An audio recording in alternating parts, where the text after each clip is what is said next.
A tiempo real. El artista Vicente Ruiz nos moviliza desde el presente e invita a observar, desde una vista aérea y a tiempo real, el under de los 80 y el contexto en que se dio su acontecer, de la mano de importantes voces con quienes compartió época. Aquí a tiempo real, estamos en el programa a tiempo real, ¿ya? Y entonces en el contexto de la exposición under del Trolley a Matucana 19 en el Museo de Bellas Artes, ¿no? Entonces, bueno, primero reconocer tu trabajo de investigadora y a partir de eso espero que nos pueda ayudar un poquito en algunas cosas, ¿no?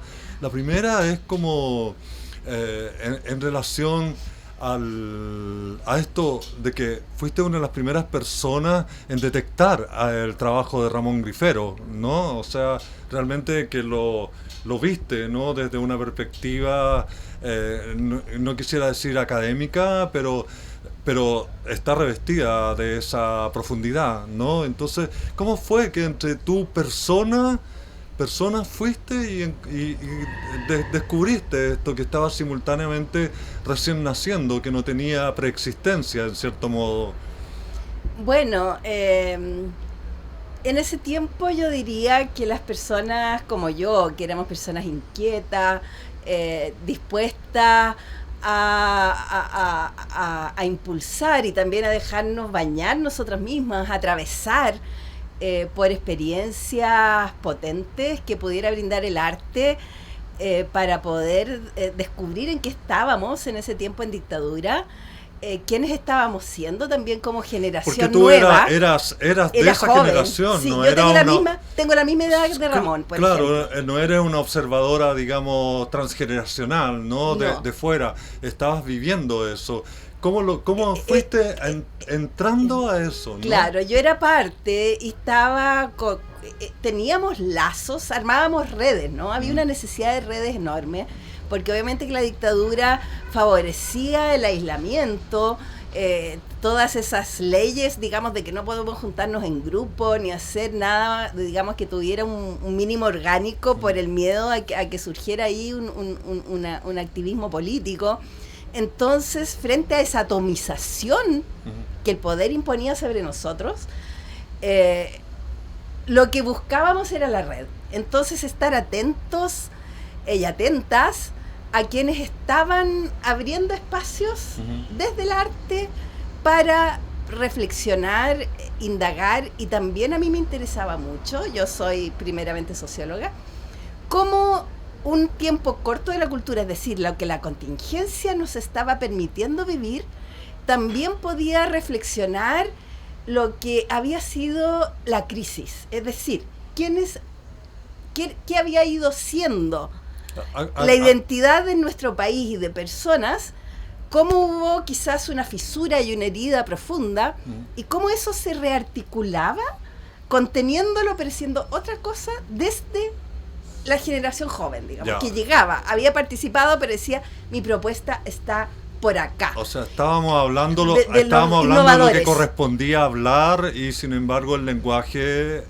era, digamos, propio de esta generación, ¿o exacto, no? Porque era distinto cuando lo hacía, digamos, emergía de personas como, digamos, Ramón o yo misma, que estábamos como con el impulso todavía joven de armar nuestras propias propuestas, digamos, ya sea en mi caso como investigación-acción, que llamábamos entonces, o en el del de poéticas, pero como digo, había una marca de la necesidad de la transgresión. En ese tiempo llamábamos también de un poco en espíritu vanguardista, ¿no?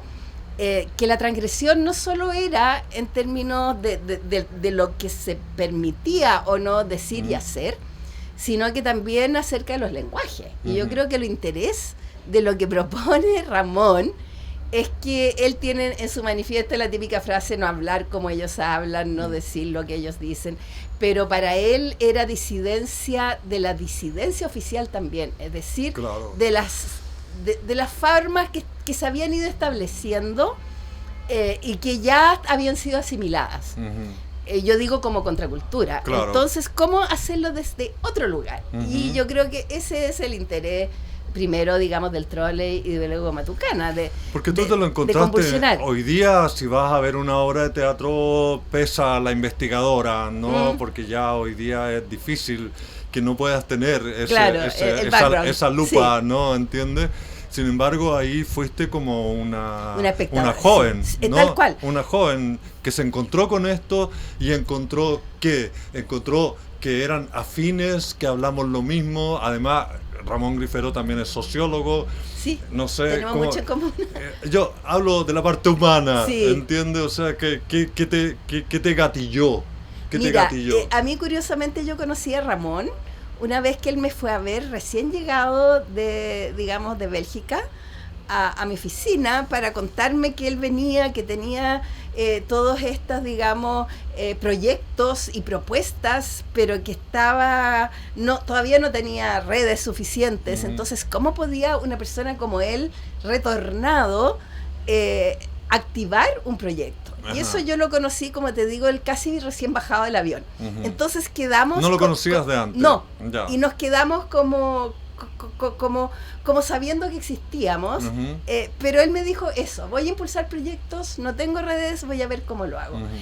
Y luego, claro, cuando ya estuve en el trolley y el trolley empezó a mover y a sonar, yo no vi lamentablemente Historia de un galpón abandonado, aun cuando después claramente la revisité y todo eso, me imagino. Me la sé de memoria. Sino que mi primera experiencia fue el Cinema Utopia. ¿Qué? Y me acuerdo que fui con una amiga del Seneca, la Sole Cortés, que ella era muy afín Soledad también a los temas visuales, y nos instalamos como un público más. Y obviamente que la experiencia, digamos, de ese galpón enorme, que tú estabas de alguna manera como también, uno como público estaba un poco como arrojado a un espacio que no te contenía del modo, digamos, como cercano de un teatro a la italiana, que somos pocos, tu lugar está claro, está oscuro, te sentaste en la butaca. Ya el teatro, aquí era una inmensidad. Estaba ubicado en un lugar que era anormal, ¿no? Exacto. Fuera de circuito. Era como bizarro sentarse en esas, esas sillas de cine antiguo, tan como desamparada por lo enorme del lugar en que estabas. Y cuando, claro, empieza a desenvolverse el acontecimiento escénico, en el cual estaba, por ejemplo, la Verónica García Vidobre, que había sido mi alumna, con la cual era muy cercana a mí. Claro. Entonces uno empezaba como a reconocer personas con tipos de actuaciones, pero a mí lo que me impactó más poderosamente fue como este trabajo de las heterotopías y de las distopías, digamos, de la simultaneidad de los tiempos. Claro. Y cómo tú de un mundo entrabas como a otro y a otro y volvías como que estuvieras como en un sistema cuántico, digamos, de correlaciones, de flujos entre los espacios-tiempos de nuestro habitar y vivir nuestros espacios. Entonces yo creo que ese deambular por tiempos que se espejaban, se contrastaban, se fisuraban y se abrían cada vez más a un lugar de dolor también, claro. de utopía, como dice la obra, digamos, Cinema Utopia, pero también de una necesidad de la nostalgia, de habitar lo que fue y que quisiéramos que también eso que está como en el trasfondo de un barrio como era ese barrio, digamos, de San Martín, atado a decenios de vidas populares, ¿no? Yo creo que ese, por ejemplo, Cine Valencia en los años 40 me llevaba a ese palpitar, digamos, de una cultura que estaba entrando a los medios, porque obviamente que estábamos en un cine, pero que te encontrabas con la persona, digamos, que llegaba a habitar también su soledad. Entonces eso de que el cine te acompañe en la soledad, pero te abra, por ejemplo, a una proyección del futuro, y ese futuro está preñado de pasado, pero ese futuro, que obviamente que es la dictadura y el exilio, también te rompe. Porque uno tenía, yo no tenía a mi hermana en el exilio, mucha gente conocida, pero había como y también como lo trataba el teatro, un modo de conceptualizarlo como muy de heroísmo, ¿no? Muy oficial, muy del heroísmo de los que se fueron y están tratando de mantener viva, digamos, su relación, su vínculo, en general con muchas estéticas como de lo que era la digamos la estética artesanal de ese tiempo, del Chile de la Violeta, pero del más tradicional o de Neruda.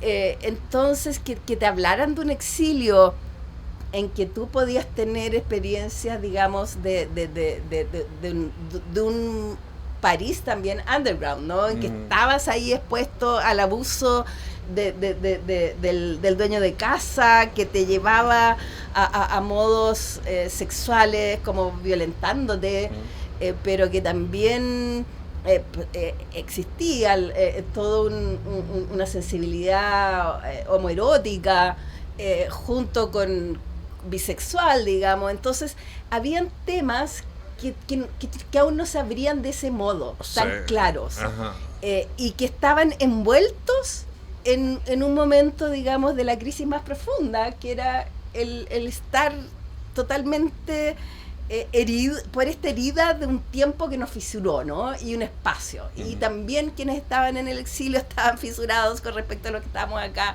con los respectos que habitábamos un tiempo ido irrecuperable. La detenida desaparecida que ahí estaba era de un Carmen Pellicer, era de una evocación, digamos, tan sensitiva, porque yo lo que creo que toda esa cinematización que hace Ramón te lo pone en un plano como del imaginario, del sueño casi, y te rompe tus defensas y tus seguridades como público. Y sin embargo es encantador. ¿Sí? No, o sea, porque yo me acuerdo cuando terminó Cinema Utopía, que yo fui al estreno, y justo me entrevistaron también ahí, no sé, de un diario. Yo dije, aquí cambió todo, cambió el teatro, cambió, aquí hay algo, estoy fascinado, ¿Estabas eufórico? No, pero era una fiesta para mí, ¿no? O sea, era increíble estar viendo eso. Yo había visto Historia del Galpón Abandonado. Qué increíble, el final de Historia del Galpón Abandonado es terrible, porque la última frase es la peor, ¿no? Porque es como la transición, lo que iba a ocurrir después cuando llega esta gente a gobernar, ¿no? Los jerarcas de la Unidad Popular, ¿no? Y sus hijos, y entonces entonces todos los que habían ayudado a que el poder se reconstituyera, entonces golpean la puerta y entonces sale uno y le dice, no, después, más adelante, no sé, una cosa así, no van a subir. Ahora, claro. No van a subir, ¿ya? Eso era terrible, ¿no? Entonces cuando aparece Cinema Utopía, después, con este mundo increíble que tú estás describiendo, y sin embargo, también había una estructura en la dramaturgia que permitía fluir e ir hacia el encanto, ¿no? De todas maneras, porque claro, lo que pasa es que los personajes, es muy interesante como quizás fue junto con Marco Antonio Laparra, ¿no? Con La secreta obscenidad de cada día, que es coetánea, son coetáneas. Es introducir la fragmentación en el lenguaje, y en ese sentido era como muy anticipar formas posmodernas, ¿no? En que tú rompes la intriga y permites que cada personaje y situación tenga su propio aire y su libertad, digamos, de presentarse, porque es un teatro en ese sentido muy presentacional. Entonces cada uno de los personajes tenía también un mundo propio, ¿no? Claro. Una deriva, y tenía sus reflexiones, muchas veces en un lenguaje como muy, como entre inocente poético. Había algo como primario también en el lugar desde lo cual hablaban los personajes. Entonces eso, ahí yo creo que había un encanto. O personajes como lo que hacía la Verónica, una niñita, digamos, con síndrome de Down, que tampoco eran temáticas y te acercaban a algo que era una cierta inocencia Claro, una inocencia lúcida. Y eso era muy encantador, Claro. pero también era terrible. No, era terrible. Entonces, era terrible, sí. Grifero siempre como que introduce también como los animales en escena, entonces son los peces, Sí. el gato atropellado, Sí. el conejo Sí. muerto, entonces siempre como que el cuerpo del animal experimenta la violencia, digamos, que uno sabe que es la que está experimentando el cuerpo de los humanos Claro. ante la tortura, la represión. Y a mí me pasó lo contrario, ya estaba con la Sole Cortés, estuvimos toda la obra, pero absolutamente en suspenso, como tú dices, entre fascinadas, y terminó, y yo me puse a llorar por lo menos 10 minutos. 10 Increíble. minutos sin poder pararnos de aquellas butacas, llorábamos y llorábamos, porque se nos descomprimió algo. Claro. Era la descompresión de lo que tenías reprimido.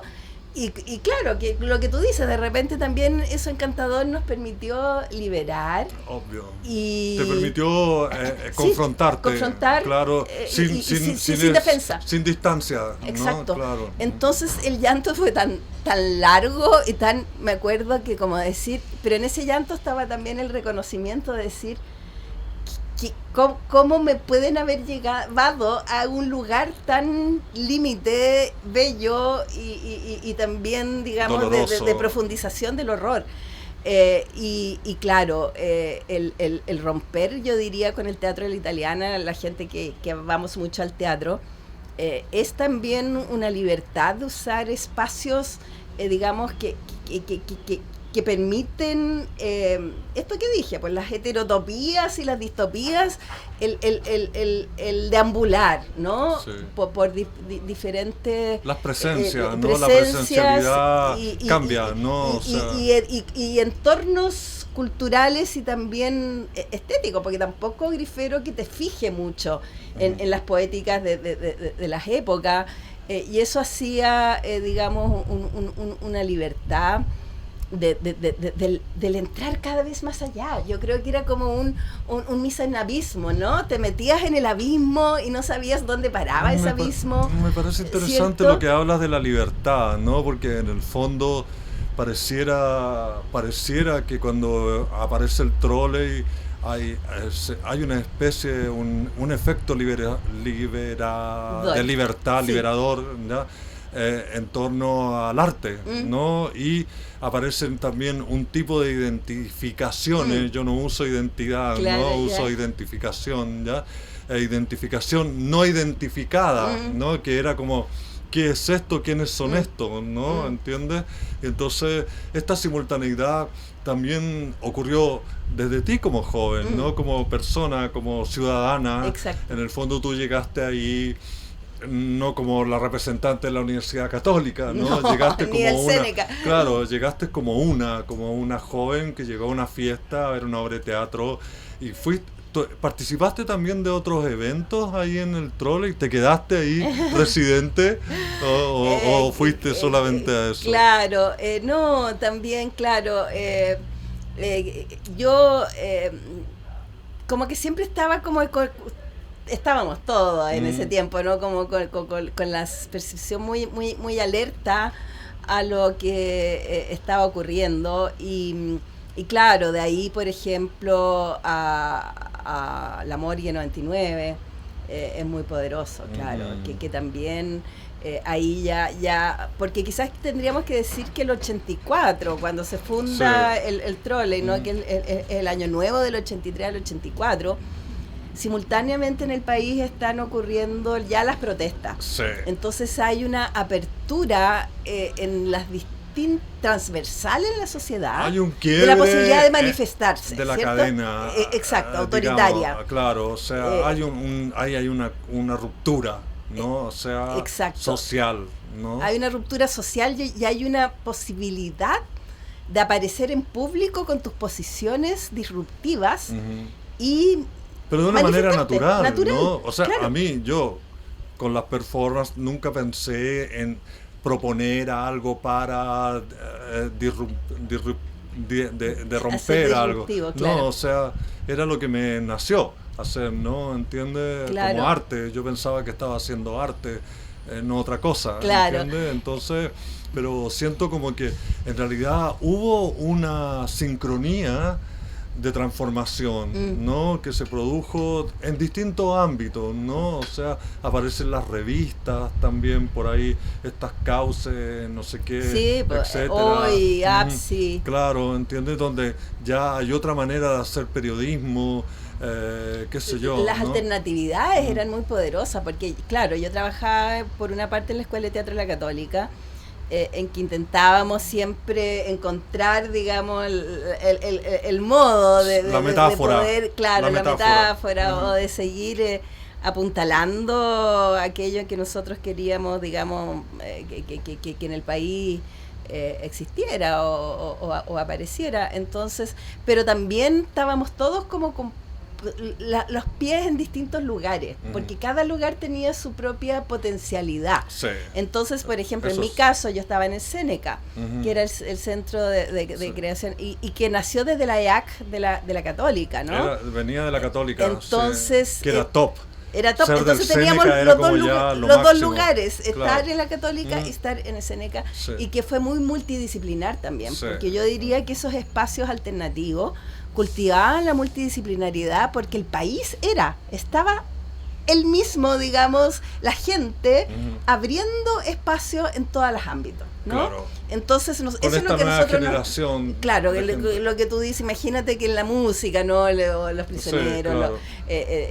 Que tú conoces bien, la pintura, el videoarte, las revistas, las radios alternativas, claro. Porque es muy interesante que esa alternatividad era como una membrana que vibraba en paralelo, y que todo el rato estaba punceteando al oficialismo. Entonces, por ejemplo, que el Teatro Ictus fundara Ictus TV y filmara cierto noticiario, cierto con Góngora, con Pablo Salas, o hiciera producciones teatrales, digamos, dramáticas para llevar a circuitos alternativos. Entonces tú empezabas a llegar a la plaga un poco artodiana a través de la ciudad, la peste, con todas estas producciones, ¿no? Claro, que los presentabas en centros parroquiales, en juntas de vecinos, en los sindicatos que empezaban a larvarse. Entonces tenías esos productos de televisión alternativa, tenías radios locales, radios barriales.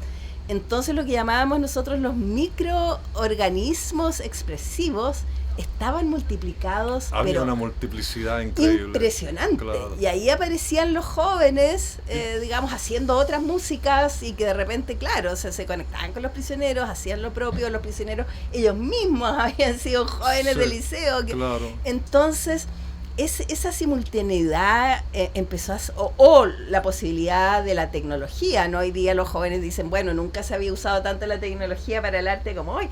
Pero que si tenías tú la censura en la radio, en los medios de comunicación, de tocar ciertas músicas, yo creo que el tráfico de cassettes que tuvimos en ese tiempo, claro. Vicente, era increíble. Nos pasábamos cassettes prohibidos, los reproducíamos en nuestras, digamos, reproductoras de cassette, las tocábamos en el auto mientras íbamos en una citroneta vieja, poníamos la cassette para oír otra música. Sí, me acuerdo de...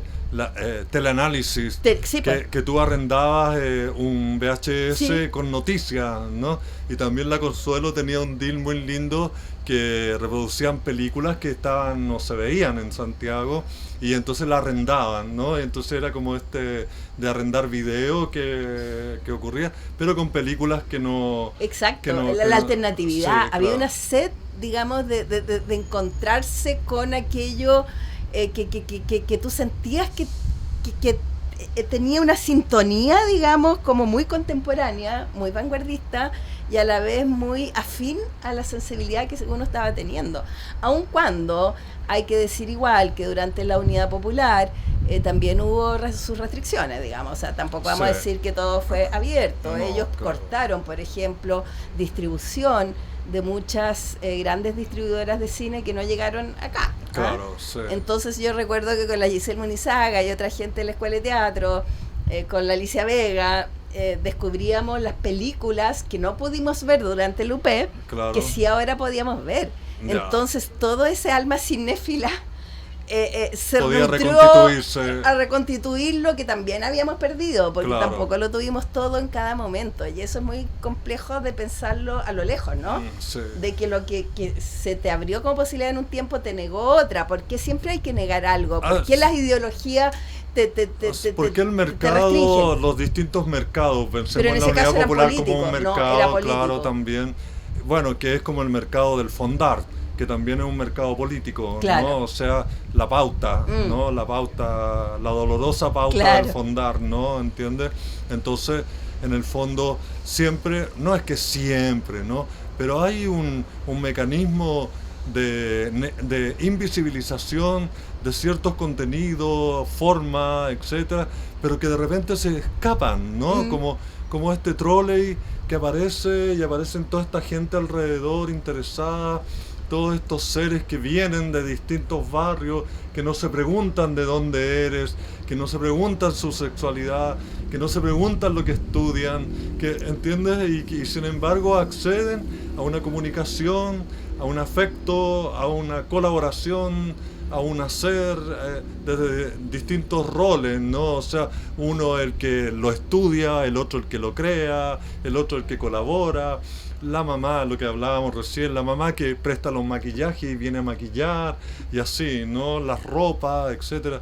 Y lo mismo los ojos que veían, como los tuyos, que estaban, yo me acuerdo perfectamente que tú eras la persona de esa época, ¿no? Que, o sea, ya era como la estudiosa que había, y yo decía, ¿por qué no viene a ver mis performances? ¿Por qué no dice nada de mí? Sí. ¿Ya?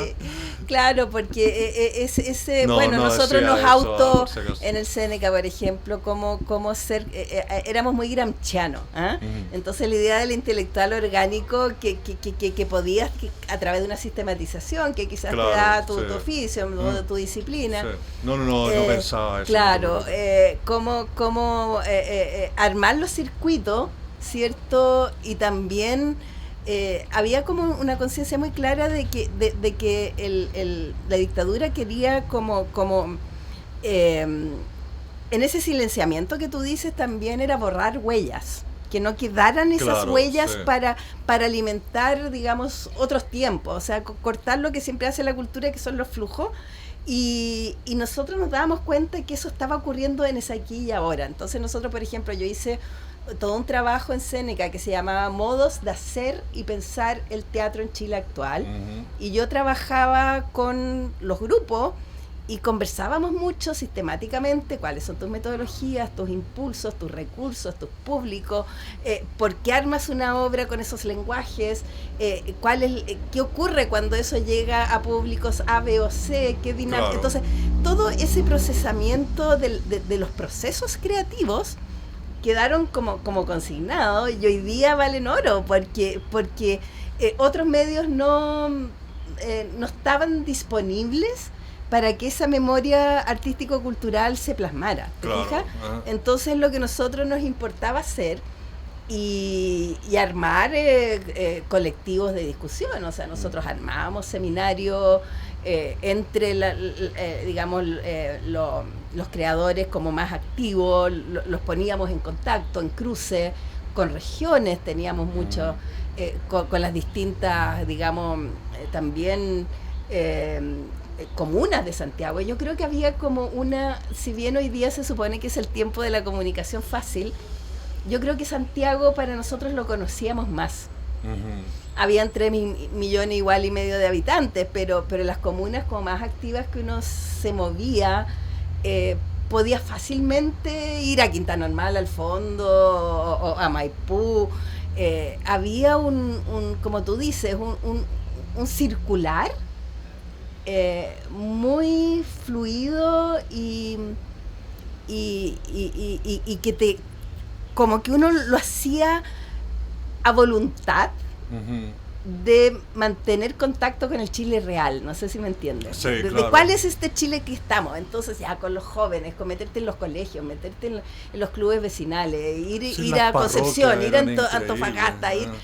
Entonces había la construcción del tejido, y tejido joven, tejido de gente propositiva. Nosotros, imagínate, en Séneca llegamos a tener más de 150 publicaciones de todas las áreas. Era una universidad paralela, era una universidad paralela. Y era de activación, de coordinación, de digamos, de rescate de metodologías, de propuestas, de archivo. Impresionante, pero yo creo que mucha gente estaba haciendo lo mismo, los centros culturales, el taller 666, el Mapocho, que fundó, digamos, ahí estuvo la Mónica Echeverría. Era una multiplicidad, o sea, eso yo siempre niego y contesto el apagón cultural. No, obvio que no. Que Dios mío que no, o sea, porque hay clichés, ¿no? Para hablar de ciertas épocas, y el cliché no pasaba nada, no había nada. No, es todo al lo revés, contrario. yo creo que la vitalidad o sea, no, múltiple. No solo eso, o sea, yo he leído ahora La Era Ochentera de Óscar Contardo, y la verdad es que cuando uno piensa en el trolley, yo tenía la idea como que íbamos ahí y adentro estaba la luz, ¿no? Y sin embargo hay una simultaneidad de todos los tipos, ¿no? Desde el Regín hasta la Peña, el trolley, no sé qué, solo que había de alguna manera un comienzo de salir de las casas para ir a otros lugares, y de ahí a lo que llegamos hoy día, que salimos a la calle. Claro. Recién. 40 años después, 30 años después, recién el 2019 salimos a la calle. No, pero entonces también, acuérdate, por eso yo hablaba de las protestas. Las protestas Estuvimos en miles de protestas, y nos llegó el guanaco y la bomba lacrimógena a todos los que estuvimos en las protestas. Los carabineros entraban adentro de la universidad, los jóvenes se ponían en muralla frente a los carabineros, o sea, eso también se hizo en dictadura. Me acuerdo perfecto, a mí me tocó vivirlo en el Paseo Ahumada, todo eso, porque como yo no sé por qué siempre estaba en el centro. Te encontrabas con Enrique Lino, ¿no? Ahora me invitaron a actuar en una película sobre Enrique Lino, pero no podía, ¿no? Entonces, pero me acuerdo que era como que empezaba, no ibas con nadie, ¿no? Y de repente empezaba de la nada, y se juntaban otros y arrancaban, y la gente sangrando, y iba agarrado con uno sangrando. Sí, o uno que quedó ahogado. Claro, y salvando al que se ahogó, etcétera, ¿no? Y el otro mismo, a ti, escondiéndote en un negocio. Exacto, y lo mismo caceroleo. Sí. Porque ahí tú te ponías de manifiesto incluso en tu hábitat privado. Sí. Porque tú desde tu casa caceroleabas a las 8 de la noche. Yo rompí el mueble de cocina y 1000 cuestiones, porque con mis hijos, que eran chiquititos, que le han dicho, tienen permiso para porrear cosas, fíjate. Me acuerdo la primera vez, el primer caceroleo, lo tengo en mi mente. Los caceroleos eran increíbles, porque el vecino sabía entonces en qué estabas tú. Tú ya perdiste, digamos, la clandestinidad de que eras era opositor. Como en el patio, en silencio. En el patio, tal porque cual. Había toque de queda también. Exacto, entonces ahí caceroleaba, y todo eso ya rompía la muralla entre lo público y lo privado, tu automanifestación de a qué pertenezco, con quiénes otros hago lazos y fuerzas, porque era una manera de acumular fuerza. Y también ocurrían cosas muy bellas que eran como silenciosas, que aparecían en la noche, que tú te encontrabas. Por ejemplo, a mí me encanta relatar. En el campo oriente de la Católica yo tenía una oficina, lo que era entonces la Escuela de Teatro, y una mañana llegó mi oficinita, y bueno, como el campus es esa construcción de ladrillo de los años 30, no muy monacal, entonces las ventanas tenían como un poquitito como un alféizar, así un espacio. Sí. Y yo llego una mañana y veo que habían hecho como un altar, habían puesto, porque eso de los velatorios, ¿te acuerdas? Los velatones, que ponían velas en las calles, como las velas para las animitas, los muertos, y me habían puesto velas en el alféizar, y habían hecho homenaje a ciertos detenidos, a ciertas personas que habían muerto, y mucho tiempo me encontraba, hasta que una mañana me encontré que le habían puesto una rejilla, Habían captado, digamos, de la administración del campus y bloquearon con una rejilla y ya no más el altarcito. Claro. Pero yo nunca supe quién armó el altarcito en mi propia ventana, ¿no? Sí. De un lugar público como era el campus. Entonces, esos lugares, ¿no? Que eran absolutamente anónimos, pero dejaban la señal, que era fácilmente descodificable, pero que también era poética, era muy bello y te lo encontrabas.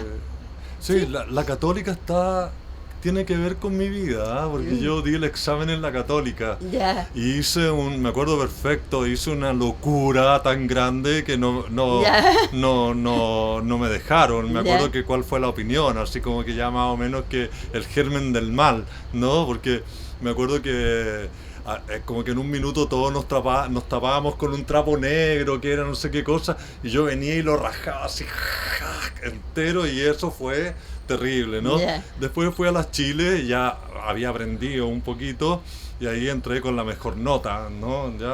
Sin embargo, después, 2 años después, hubo un problema en la Escuela de Teatro de la Católica, donde hubo un paro, una huelga, había pasado algo con una alumna, el hermano de una alumna, no sé qué, vino un paro y los de las Chile adhirieron a esto y se armó algo ahí arriba en la torre, en el casino, y entonces esto generó una protesta que no fue nada más que pegarle a las ollas y chao, y entonces vino una gran interrogatorio de la CNI, donde hasta a mí me interrogaron, yo que no sé por qué, ¿entiendes? Porque en realidad no tenía el honor de ser un disidente clandestino, ¿no? Como tenían algunos que eran jóvenes, que trabajaban en la clandestinidad contra la dictadura. Entonces, de ahí eso fue determinante, eso que pasó en la Católica, que fue a las Chile, vino este interrogatorio.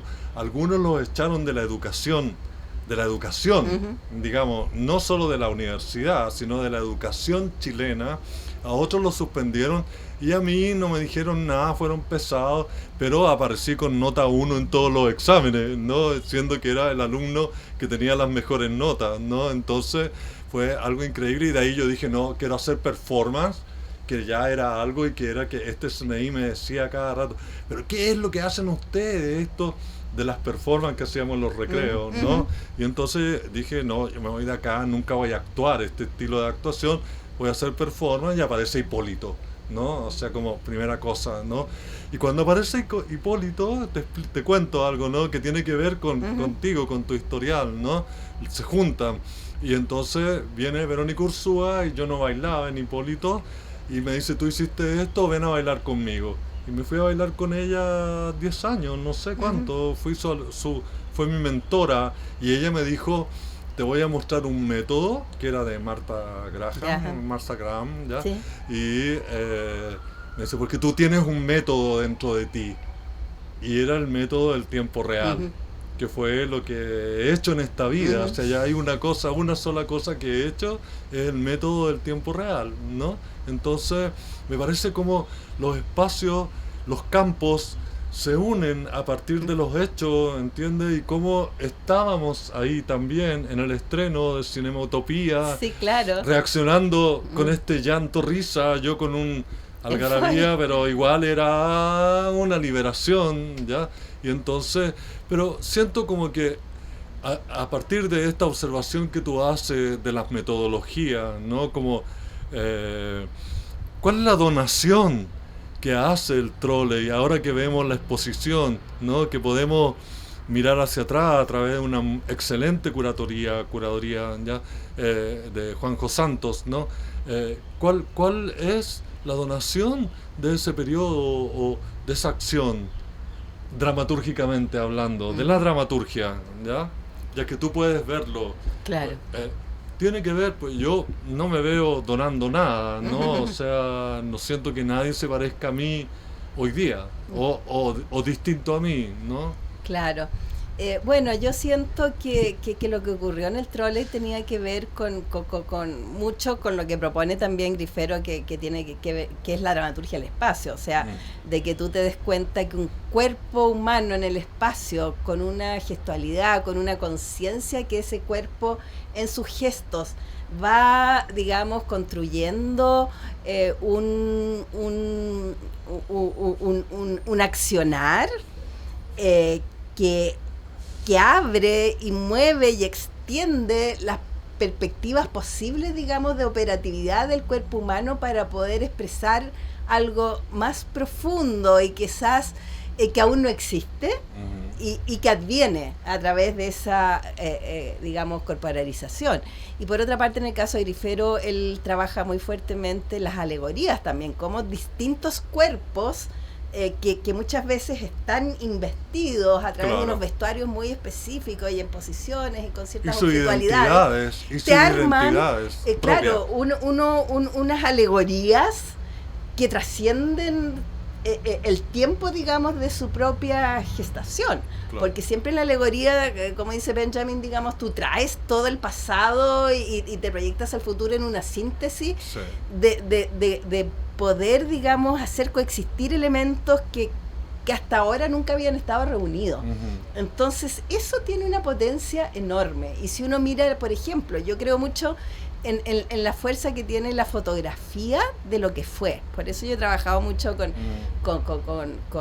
Lucho Poirot o con Brandmeier, ¿no? Porque de repente la fotografía te toma un segundo que congela el estado de los cuerpos en su gestualidad. Claro. Y ahí tú desprendes, digamos, toda la fuerza simbólica, metafórica y sobre todo alegórica, y ahí tú captas, digamos, cómo ese tiempo de alguna manera es como que se coaguló para abrirse a un otro espacio, ¿no? Y eso pervive, o sea, no tiene tiempo de caducidad.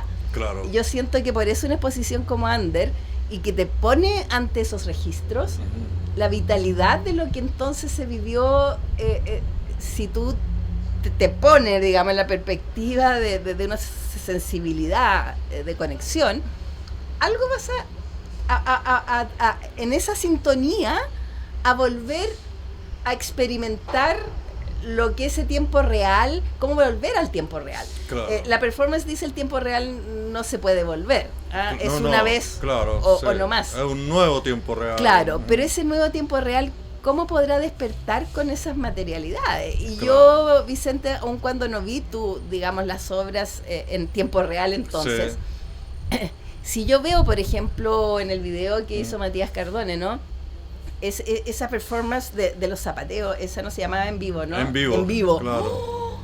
Qué impresionante, ese ritmo, ese zapateo, esas personas más, ¿no? Y hasta que no pueda más, pero hasta que no se podían parar, tenían que bailar, exacto, hasta que no se podían era parar. Como la maldición, ¿no? Como esas historias fantásticas, ¿no? Sí. Que te maldicen que no puedes o botar tu bote o seguir saltando, pero también como diciendo toda mi sexualidad, mi emocionalidad, mi rabia, mi fuerza, mi capacidad de estar en un colectivo que zapatea junto conmigo, todo eso está ahí y brota, y ese video me lo trae, y yo digo, qué potente,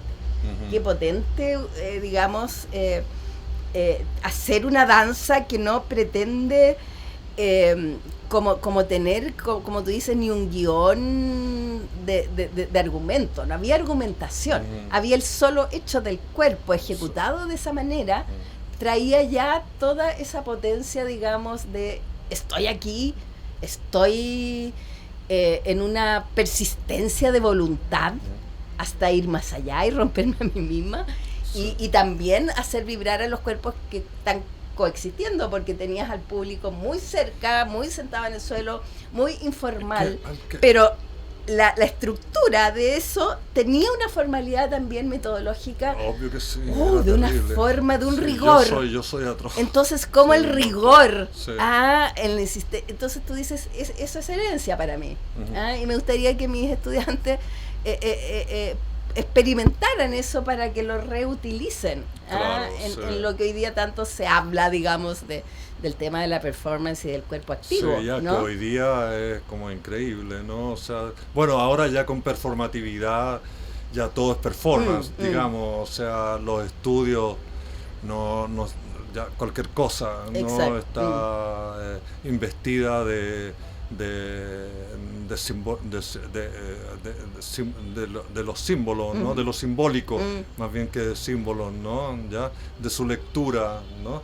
Eso me parece alucinante poder darnos cuenta a través de la exposición lo que tú estás hablando, ¿no? En el fondo, porque yendo a ver la exposición ya un par de veces, veo que está llena de jóvenes, pero de jóvenes niños, o sea, no de jóvenes mayores, no, pero llena de estudiantes secundarios, pero que es increíble, o sea, que no los veo en ninguna otra parte, no los veo en el cine, bueno, no voy a conciertos, tampoco voy a ni una parte, ¿ya? Pero la verdad me ha sorprendido esa receptividad y no entiendo cómo es que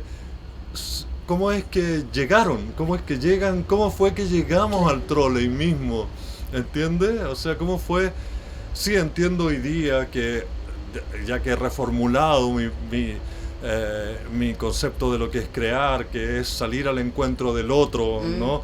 Que salimos de las casas, del toque de queda, del miedo, de la norma, de la familia, salimos del vestuario, salimos de la pareja, etcétera. De ahí llegamos a este lugar como únicos, como este personaje de Mala Onda, como estaba con Alberto Fuguet recién, que sale solo de su medio y se viene al centro, ¿no? A vivir, a ver, a comprar, etcétera, ¿no?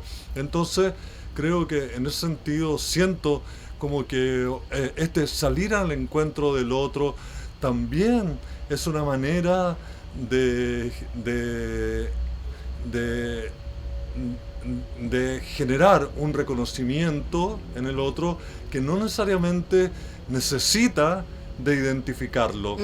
¿Entiendes? Al otro, sino que basta quererlo, basta encantarlo, basta. Por eso siempre que me preguntan, ¿y cómo empezó todo esto? Bueno, enamorándonos, porque no hay, para mí, otra, fue así, como me enamoré, no de pareja, pero me enamoré, ¿entiendes? Y entonces creo que puede ser una manera que pudiéramos pensar que la gente, ¿cómo podemos hacer leer a la gente hoy día este affair, este enamoramiento hacia el arte, hacia el cambio, hacia los lenguajes, hacia la experimentación, incluso hacia la herida, ¿no? Lo que tú estabas hablando al principio, ¿no? Esta fractura que es esta herida del cuerpo social, ¿no? Esta herida ya en el cuerpo personal, pero en el cuerpo social, donde ocurre, ¿no? Que dura 17 años, que no sé, que se alarga hasta hoy día, ¿no? Se alarga, es una gran herida, y sin embargo todavía podemos visitarla y ver que de esa herida, de ese reconocimiento como en Cristo, esta herida que se toca para ver la identificación, para saber quién es el otro. Toco tu herida y en ese tiempo de conciencia soy capaz de experimentar la conmoción, ¿entiendes? De leerte y a lo mejor de no entenderte y sin embargo de colaborarte y de ayudarte en lo que tú quieres hacer, ¿no? Entonces sería para mí como lo que quisiera decirle a la gente, ¿no? Que en realidad también ocurría eso, o sea, estaba la formalidad de los lenguajes, de las metodologías, del arte, de la experimentación, y sin embargo estaba también esta entrega hacia el otro, a colaborarle, a ayudarle. Me acuerdo que en vivo teníamos que hacerlo y teníamos que correr las graderías y iban ellos mismos, lo de la obra anterior, de que eran de Ramón, y teníamos que entre todos correrla porque ahí iba a venir el público y no sé qué, clavar en el suelo el piso. Y fue muy lindo en vivo porque después que terminó la gente quería cantar la canción nacional. Era... se paraban así algunos a cantar puro Chile, así ya. Era una, no sé qué era. Encontramos eso hoy día cuando vamos a ver una obra de teatro, nos dan ganas de cantar la canción nacional cuando vamos a ver una obra hoy día. Hay algunas a lo mejor, algunas, ¿no? Sí, estas que cantan, ¿no? Que cantan Víctor Jara, no las he visto, de los hermanos, esto, no sé, me imagino. Me imagino que ahí puede pasar eso. O claro, porque ¿Qué tendríamos? ¿Cómo? Sí, fíjate que ¿qué tendríamos que despertar hoy día para que nos den ganas de cantar la canción nacional, claro, o decir CHI como en el fútbol? Porque yo me acuerdo, claro, que por ejemplo, justo recién, digamos, instaurada la dictadura, que ir al teatro ya era un acto político porque te encontraba con otros nomás. El puro hecho de coexistir en un espacio con otros que tú imaginabas que compartías una sensibilidad, aunque la obra no fuera derechamente alusiva, digamos, pero claro, estar con otros en un algo en común ya era un algo calentito para tu persona, digamos, frente a la segregación. Y creo que la pandemia nos puso en eso también. Entonces yo recuerdo que las primeras veces que fui al teatro, durante la pandemia, que como esas ventanitas que hubo de que uno podía salir, claro, había como una euforia contenida de la gente. ¡Ah! Pude volver, puedo estar de nuevo en esto en el rito, en el rito del convivio, digamos, en torno a algo que se está experimentando, digamos, de los actores, los creadores y el público que participa. Habían ganas de decir, y nos mirábamos entre las personas y decíamos, ya, qué bien, estamos de nuevo. Celebrábamos el retorno, la vida, que todavía estábamos vivos, sí, y que había gente muy corajuda que estaba haciendo cosas arriba del escenario porque también eran corajudos. Sí, también te podías por algo mi querido Tomás Vidiela se muere porque no pudo resistir. Claro.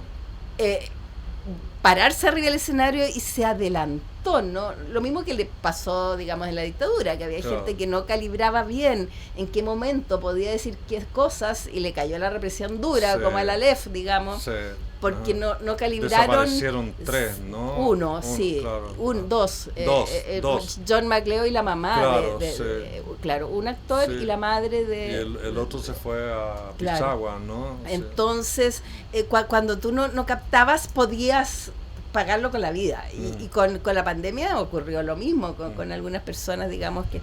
Entonces, cuando tú te encontrabas era decir, sí, está la vida, está la creatividad, y estamos celebrando. Yo creo que lo que tú dices del celebrar en el convivio es muy fuerte. Pero como para decir chi, le, yo creo que no me ha pasado con la intensidad de entonces que había mucha carga digamos, de que necesitábamos decir, ya, vamos acumulando fuerzas. Y esto me despierta mi sensación de que el Chile que quiero está prefigurado. Que vos dices, ¿por qué vaya a cantar la canción nacional? Claro. Porque es lo que cantaba uno en las manifestaciones, claro, y es donde uno decía, es el Chile que siento que es el que me interpreta y que quiero que prevalezca. Porque hoy día, claro, hay como un ánimo también de desesperación a veces, ¿no? De no sentir, por ejemplo, cuando uno ve todo el mundo político, de los políticos, la corrupción a ese nivel, o sea, y de cómo la verdad no responden a lo que la gente quisiera, ¿no? Y está todo desacreditado de una manera terrible. Siento como que si pudiéramos en algún minuto revertir ese estado de desesperanza, de no sentir que la autoridad te puede cuidar, ¿entiendes? Frente a la violencia delincuencial, claro, o no sé, ¿entiendes? O que no es que antes no hubiera narcotráfico, pero es como que el narcotráfico es como un poder que ya lo vemos ahí desfachatado, ¿no? Con sicarios, Sí. comprando 100 motos delante de todo, ¿entiendes? Entonces es como que en realidad siento como que ¿qué obra de teatro va a producir eso? ¿Qué performance va a producir que la gente pueda sentir esa liberación que se sintió en ese minuto de tantos años de dolor, de impotencia, de que no podía hacer ni decir? Siempre digo, solo los que vivimos esa época podemos saber lo que fue. Que no podemos de ninguna manera, ni con películas, ni con obras de teatro, ni con danza, ni siquiera con una entrevista, ni una charla, hacer sentir lo que fue para nosotros, sí. ¿no? O sea, liberarnos, ¿no? O confrontarnos, o el riesgo de la vida y la muerte. El peligro, vivir riesgo, en peligro. o sea, el año que viví en peligro, hay una película que se llama así. Yo le digo a la gente, pero era de riesgo de muerte. Y más encima, como creador, ponías tu nombre y tu apellido. Por lo tanto, tu casa, tu familia, tu hermano, tu mamá, tu barrio, ¿no? Exacto. ¿Entiendes? Lo que yo te decía, claro, cuando yo golpeaba la cacerola, yo me evidenciaba. Pero igual que un creador, en mi caso, yo firmaba todos mis... Yo leo lo que publicaba el año 83 y nadie puede creer que uno nombraba las cosas muy directamente, se involucraba. Yo en mi caso, digamos, con Tito Noguera armamos el Instituto Internacional del Teatro de la UNESCO y teníamos un boletín en que mandábamos al mundo noticias de lo que estaba ocurriendo en tema de derechos humanos, de cuáles eran las poéticas teatrales y las firmábamos. Le mandamos con Tito carta a Pinochet, firmada, Héctor Noguera, presidente, María Luz Hurtado, vicepresidenta, reclamando porque habían parado en la frontera a Joan Manuel Serrat, en Mendoza. Él intentó entrar por tierra, igual lo pararon en la frontera. Nosotros le mandamos una carta a Pinochet reclamando que hubieran parado. Entonces, éramos muy explícitos. Nos poníamos a la vista, porque había también un tema de aquí estoy, ¿no? No queríamos como no estar en la presencia del aquí y el ahora para hacer valer lo que te parecía justo. Y yo creo que muchas personas hicieron eso. Y claro, obviamente que tuvo sus riesgos y fue y eso llevó aparejado, digamos, los miedos. En mi caso, fui parte, digamos, de los amenazados por el Comando Trizano. Es que te veo, o sea, en tu labor como observadora, pero tú no eras una testigo, eras una participante, era también protagonista, era gestora y activista político, cultural. Obvio, es que no habían como deslindes academicistas, sino que estaba ahí en todas nomás. No podías como retirarte a tu rincón. No te podías negar. Y no querías. No, claro. Al revés, digamos, lo importante era descubrir cada vez qué otros espacios puede ocupar para dinamizar también, como digo, junto con siempre las redes. Porque sin redes tampoco lo hacen, ¿no? Era la simultaneidad, ¿no? Que estaba esta multiplicidad y simultaneidad que ocurría, que estaba pasando a muchos niveles, ¿no? Porque a mí me pasaba muy comúnmente que recitaba, ¿no? En, qué sé yo, ollas comunes, parroquias. Y entonces me ofrecía y siempre tenía que ir y no era nadie, pero era el que recitaba, ¿no? Entonces, qué curioso, porque tú usas tanto el cuerpo en a veces otro mundo, en silencio, sin pero bueno, nunca era muy quieto, pero me tocaba recitar en las ollas comunes, me acuerdo, para juntar plata y todo, en las poblaciones. Y entonces era parte de la simultaneidad de estar en el trolley, ¿entiendes? O sea, era como de ahí, pero también iba a la población y leía y daba el poema y leía mis propios poemas muchas veces, etcétera, ¿no?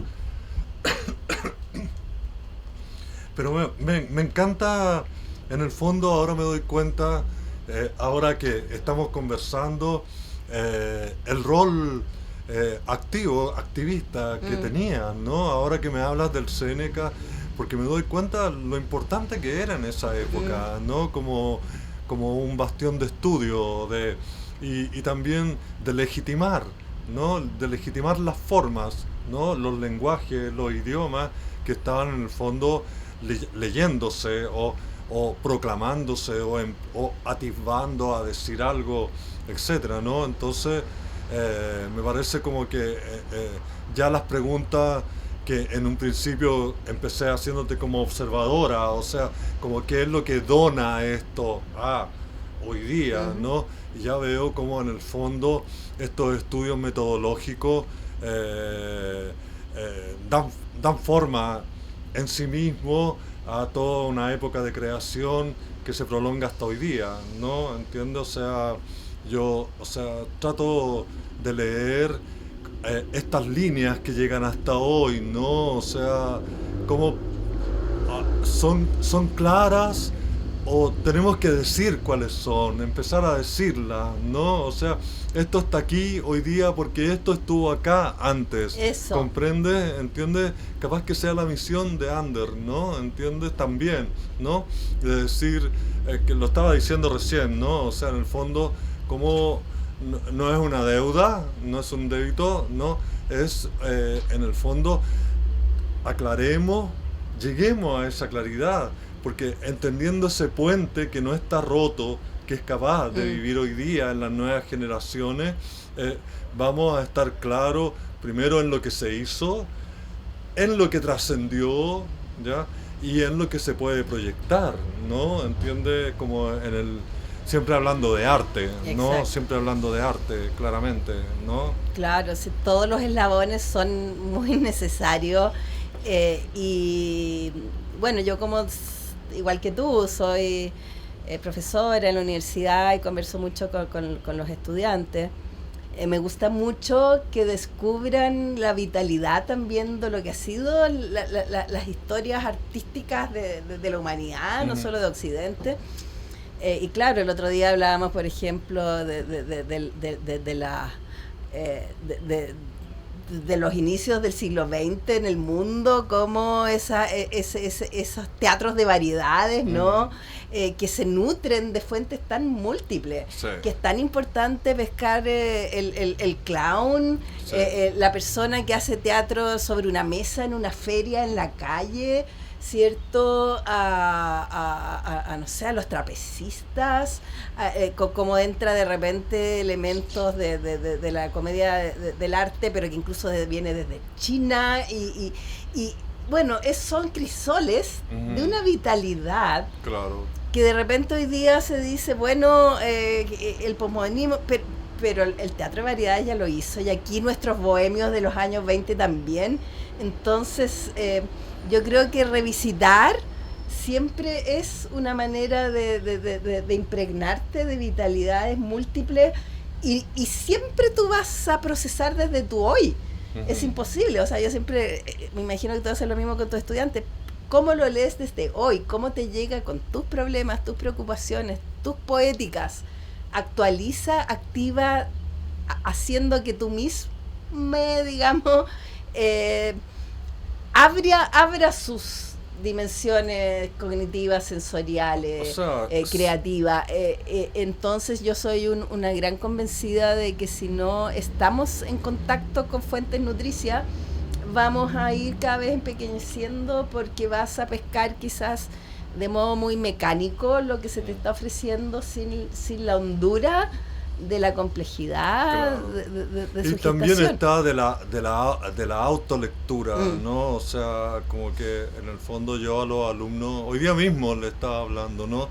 En la deconstrucción, ¿no? De la voz y del movimiento, o sea, de la disociación, del desafinar, ¿entiendes? Cómo el desafinar es también plasmar un estado emocional, ¿no? O sea, ¿cuándo desafinas, no? ¿Entiendes? ¿Cuándo eres el que desafina en la familia, no? En la sociedad, ¿entiendes?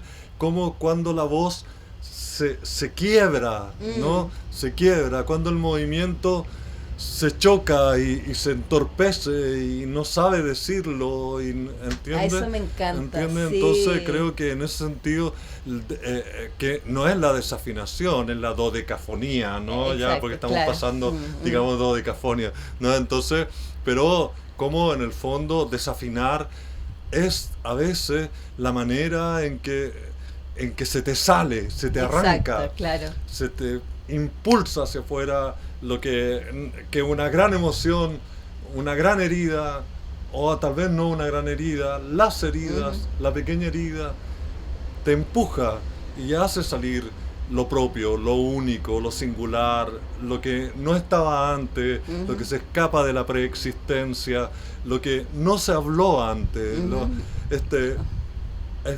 esto que está dicho así medio que no se entiende, una jerigonza, ¿no? Entonces como creo que es el gran llamado hoy día, ¿no? A tomar en cuenta que realmente las formas son peligrosas en el sentido de que instauran, reinstauran y proyectan y conservan y tradicionalizan lo que ya está y el mercado mismo, ¿no? Que en realidad debiera ser traicionado en cierta forma, ¿no?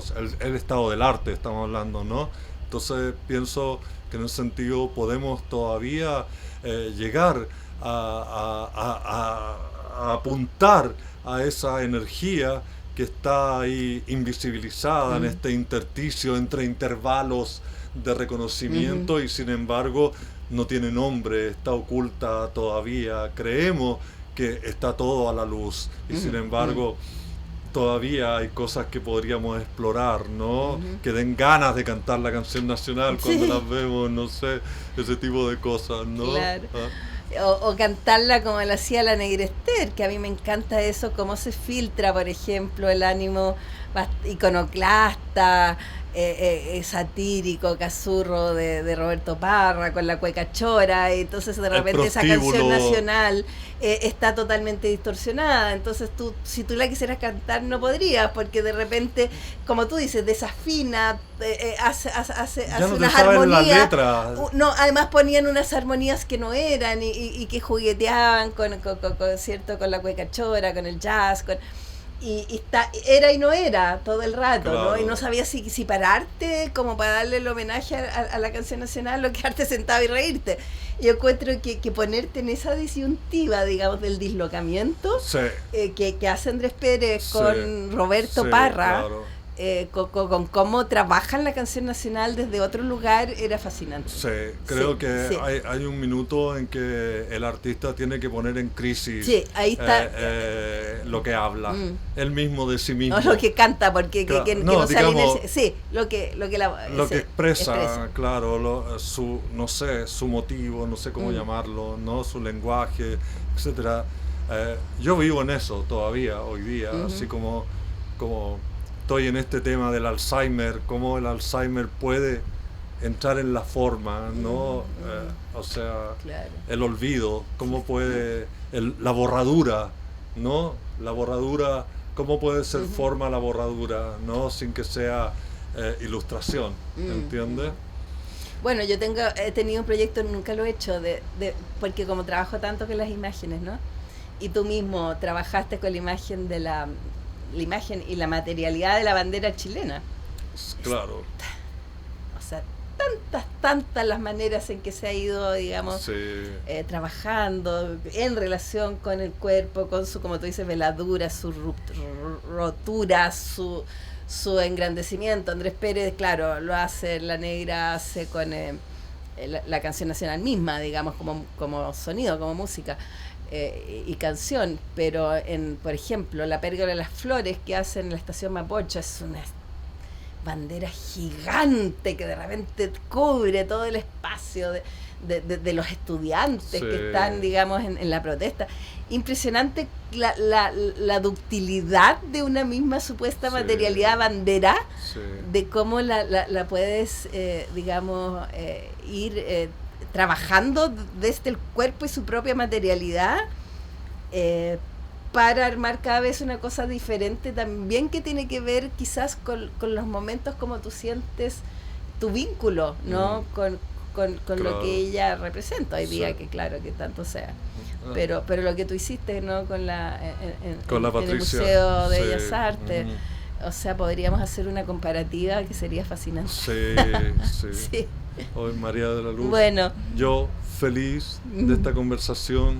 O sea, realmente no quiero decir que un honor porque siempre No. se dice, pero la verdad me encanta este redescubrimiento de ti a partir de este no es que ni siquiera es redescubrimiento porque no te conocía, Sí, sí. ¿no? Y entonces en este paulatino conocimiento me voy dando cuenta en realidad también de tu obra, ¿entiendes? O sea, no solamente como una observadora de la obra de otros, sino de tu propia obra, y me interesa mucho más todavía, ¿no? O sea, quiero que volvamos a ver todas estas publicaciones del Séneca, que las revisemos, y algo puede pasar con Sí, eso, sí, ¿no? ¿cierto? O sea, me gustaría que me invite y que lo veamos, ¿no? ¿Te parece? Encantada. Y Sí. tú también tienes mucho todavía que que nos contemos mutuamente, Sí, de todas que conversemos. maneras, sí, A mí me gusta sí. lo de el conversar. Sí, Para- gracias. Gracias a ti, Vicente. El podcast Ander con A está grabado en la instalación Torre de Control, ejercicio de mediación dispuesto en la explanada de Matucana 100. Proyecto Fondo Nacional de Desarrollo Cultural y las Artes, línea de organización de festivales, ferias y exposiciones, convocatoria 2021. Colabora Cámara Chilena de la Construcción.